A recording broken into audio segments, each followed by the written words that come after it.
Bonjour à vous tous, chers amis, et puis merci à nos amis brésiliens de Toulon qui nous ont permis que je puisse vous adresser la parole chaque jour.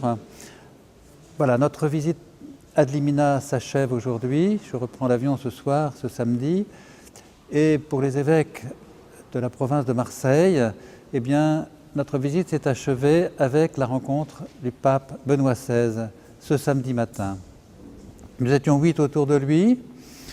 Il a introduit, après les salutations d'usage, mais quand même pleines d'émotions individuelles, personnelles au Saint-Père, puis la séance de photos, eh bien, il a introduit la conversation en nous parlant de l'Avent, tout simplement, ce temps qui vient, qui commence ce dimanche 1er décembre, 2 décembre, et puis ensuite, eh bien, chaque évêque est intervenu à tour de rôle. Il est entré, on pourrait dire, dans la conversation avec lui, dans les fauteuils du salon de sa bibliothèque.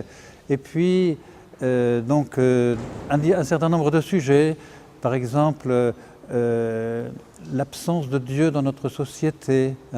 Ensuite, une question sur les catéchumènes, la spiritualité des catéchumènes. Ensuite, une question sur l'espérance face à la désespérance aujourd'hui. Et puis aussi le dialogue avec les autres religions. Voilà, pour ma part, j'ai posé la question de la vie des prêtres aujourd'hui, qui est une question pour nous importante dans les diocèses de France, parce qu'ils sont moins nombreux. Et nous aspirons à ce qu'il le soit davantage.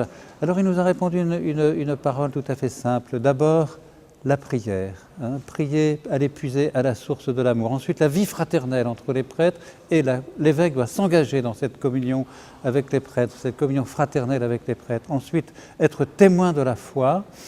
Et enfin, eh bien, que le prêtre soit comme un diffuseur de l'amour de Dieu, diffuseur de l'amour du Christ qu'il a puisé à la source. Je crois qu'on pourrait dire que Benoît XVI est un peu le pape de l'amour. Ces derniers mots, qui resteront sans doute gravés dans ma mémoire, et je l'apprends pour moi, évêque, je pense qu'elle s'adresse à tous les évêques, à tous les prêtres, à tous les fidèles, et puis aussi à toutes les communautés.